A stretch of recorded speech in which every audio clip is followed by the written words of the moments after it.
നിങ്ങളുടെ ഇഷ്ട പരമ്പരകൾ എക്സ്ക്ലൂസീവായി സൺ നെക്സ്റ്റ് ആപ്പിലൂടെ തികച്ചും ഫ്രീ ആയി ഇപ്പോഴേ ആപ്പ് ഡൗൺലോഡ് ചെയ്യൂ. Any problem? Sorry Gautam, Eshwaramangalam ഗ്രൂപ്പുമായി ചേർന്ന് ഈ ബിസിനസ് ചെയ്യുന്നതിലുള്ള തീരുമാനത്തിൽ നിന്നും വിനായക ബിൽഡേഴ്സ് പിന്മാറുകയാണ്. പിന്മാറുകയാണെന്നോ? എന്താ സാർ, എന്തു പറ്റി?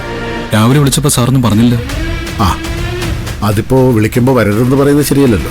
പിന്നെ കാര്യം നേരിട്ട് പറയുന്നല്ല എൻ്റെ ഒരു മര്യാദ. അല്ല സാർ, ഈ പ്രോജക്റ്റ് കിട്ടുമെന്നുള്ളൊരു വല്ലാത്ത പ്രതീക്ഷയിലായിരുന്നു ഞാൻ. ഇതിന്റെ പ്രോജക്റ്റ് റിപ്പോർട്ട് മുഴുവൻ ഉറക്കമൊഴിച്ചിരുന്ന് വായിച്ചു നോക്കിയതുമാണ് സാർ. പെട്ടെന്ന് ഇങ്ങനെ ഒരു ഡിസിഷൻ എടുത്തതിന്റെ കാരണം മനസ്സിലായില്ല സാർ. ഈ പ്രോഫിറ്റ് ഷെയർ ചെയ്യുന്നതിൽ എന്തെങ്കിലും പ്രശ്നമുണ്ടെങ്കിൽ നമുക്ക് വേണ്ട ചേഞ്ചസ് വരുത്താവുന്നതുണ്ട് സാർ, നോ പ്രോബ്ലം. പക്ഷേ നമുക്ക് ഒരുമിച്ച് തന്നെ ഈ പ്രോജക്റ്റ് ചെയ്യണം സാർ. സോറി ഗൗതം, ഞാനിത് ഡിസൈഡ് ചെയ്ത് കഴിഞ്ഞു. അല്ല, ഇങ്ങനെ ഒരു തീരുമാനം എടുക്കാനുള്ള കാരണം എന്താണ് സാർ? കാരണക്കാരൻ ഗൗതം തന്നെയാണ്. ഞാനോ?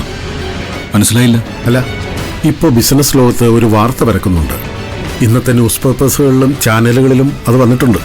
ഈശ്വരമംഗലം ഗ്രൂപ്പ് ഓഫ് കമ്പനീസ് തകർന്നുകൊണ്ടിരിക്കുകയാണെന്ന്. ഫിനാൻഷ്യൽ ക്രൈസിസ് കാരണം മുങ്ങിക്കൊണ്ടിരിക്കുന്ന ഒരു സ്ഥാപനവുമായി എങ്ങനെയാ മിസ്റ്റർ ഗൗതം കൈകോർക്കാൻ പറ്റുക? സോറി, എനിക്കിതിൽ താല്പര്യമില്ല. സി ഗൗതം, ഒന്നാമത് ഇത് ദുരിതബാധിതർക്ക് വേണ്ടിയുള്ള പ്രോജക്റ്റാണ്. എന്തെങ്കിലും കാരണവശാൽ ഒരു വീഴ്ച പറ്റിപ്പോയാൽ അത് വിനായക ബിൽഡേഴ്സിന്റെ ഗുഡ്വില്ലിനെ ബാധിക്കും. അതുകൊണ്ടാണ് ഇത്തരമൊരു പാർട്ട്ണർഷിപ്പ് വേണ്ടാൻ തീരുമാനിച്ചത്. ഈ പറയുന്ന പ്രശ്നങ്ങളൊന്നും ഉണ്ടാവില്ല സാർ, ഒരു കുഴപ്പം വരാതെ ഞാൻ നോക്കിക്കോളാം. പ്രാക്ടിക്കലായിട്ട് സംസാരിക്കുക ഗൗതം. നിങ്ങളുടെ വീടും പുരയിടും ഒക്കെ പണയപ്പെടുത്തിയിരിക്കുകയാണെന്നാണല്ലോ ഞാൻ അറിഞ്ഞത്. സോറി, ഇനി ഇതിനെക്കുറിച്ച് ചിന്തിക്കണ്ട.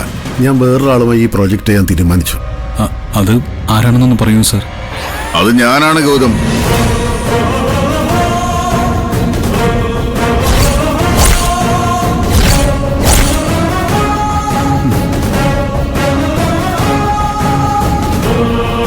വിനായക ബിൽഡേഴ്സുമായി ചേർന്ന് ഈ ബിസിനസ് ചെയ്യാൻ പോകുന്നത് CKC എന്റർപ്രൈസസിന്റെ CK ചന്ദ്രബോസ് ആണ്.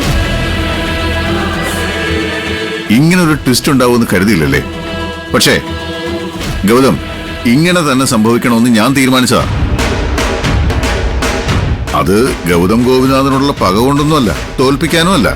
ദേ, ഈ ഇരിക്കുന്ന അനന്തപത്മനാഭൻ സാർ തോൽക്കാതിരിക്കാനാ.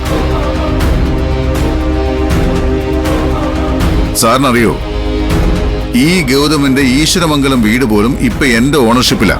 യെസ്, ഞാൻ അറിഞ്ഞു. എങ്കിൽ പിന്നെ നമുക്ക് എഗ്രിമെന്റ് സൈൻ ചെയ്താലോ ചന്ദ്രബോസ്? പിന്നെന്താ, ഞാൻ റെഡി.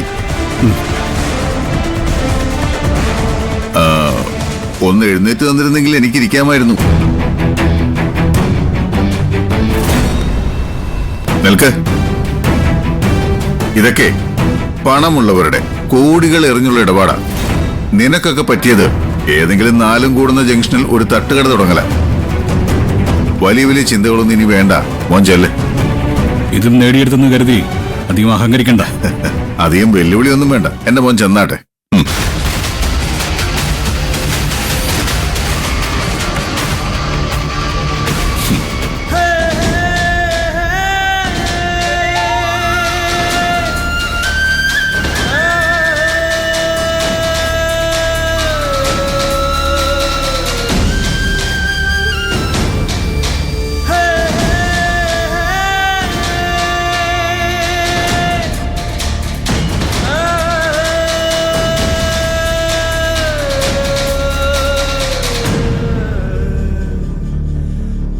ഒരു നീരാളിയെ പോലെ ആ CKC എന്നെ വരിഞ്ഞു മുറുക്കാനുള്ള നിധി.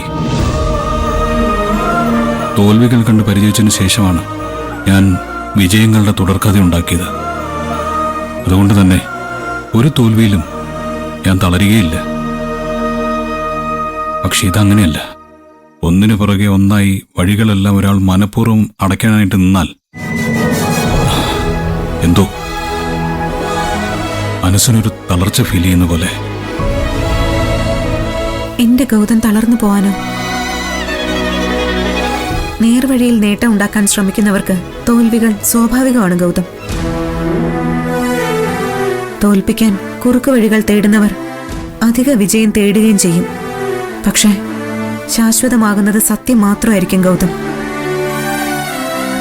എന്റെ ഗൗതമിന് വിജയങ്ങൾ വരുന്ന ഒരു നാൾ ഉറപ്പായും വരും.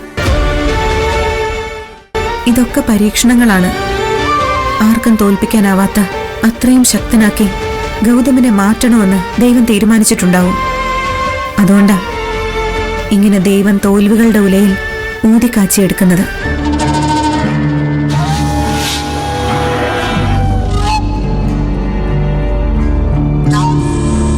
എന്താ ആലോചിക്കുന്നേ? ഏയ് ഒന്നുമില്ല. ഇനി ആകെ ഉള്ളത് ആ റെയിൻബോ സൊല്യൂഷന്റെ ടെൻഡർ മാത്രമാ.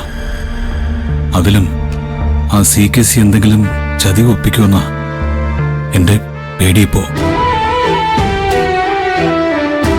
എന്താ നിർമ്മലന്റെ? ഒന്നുമില്ല, ഞാൻ ഈ ഉണങ്ങിയ തുണികളെടുക്കാനായിട്ട് വന്നതാ. അപ്പോഴാ നിങ്ങൾ വർത്താനം പറഞ്ഞു നിൽക്കുന്നത് കണ്ടത്. തുണികളൊക്കെ ഇനി നേരം വെളുത്തിട്ടെടുത്താ മതിയായിരുന്നല്ലോ. രാത്രി എങ്ങനെ മഴ പെയ്താലോ, അതുകൊണ്ടാ. ആ വാ, ഞാൻ കൂടി സഹായിക്കാം. നിധി മോളെ, കാര്യങ്ങളൊക്കെ ഞാൻ അറിഞ്ഞു. ഇനിയെങ്കിലും ആ CKCയുടെ കാര്യത്തില് ഒരു പ്രത്യേക ശ്രദ്ധ വയ്ക്കണം, സൂക്ഷിക്കണം. CKC ഒരു പ്രത്യേക തരക്കാരനാ. പണത്തിന് മുന്നിൽ അയാൾക്ക് ബന്ധങ്ങളൊന്നുമില്ല, ആരോടും സ്നേഹവുമില്ല, എന്തിനും മടിക്കാത്തവനാ അയാള്. അതൊക്കെ ഇനി ഞാൻ ശ്രദ്ധിച്ചോളാം നിർമ്മലാമ്മേ. വിചാരിച്ചതിനേക്കാൾ വിഷമൂറ്റിയവനാണ് അയാളെന്ന് ഇപ്പൊ എനിക്ക് മനസ്സിലായി. വെറും വിഷമല്ല, കാളകൂടെ വിഷമാണ് മോനെ അയാളുടെ ഉള്ളില്. ജയിക്കാൻ വേണ്ടി ശത്രുക്കളെ മാത്രമല്ല, മിത്രങ്ങളെ പോലും ചിരിച്ചുകൊണ്ട് ചതിക്കും അയാള്. കൊന്നുകളയാൻ പോലും മടിയില്ലാത്തവൻ,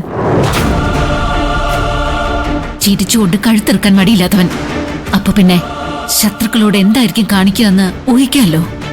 നിക്ക് ഞാനൊരു കാര്യം ചോദിച്ചോട്ടെ. CKCയെ കുറിച്ച് നിർമ്മലമ്മ കൃത്യമായിട്ട് പറയുന്നുണ്ടല്ലോ. അമ്മയ്ക്ക് അയാളെ നേരത്തെ അറിയാമോ?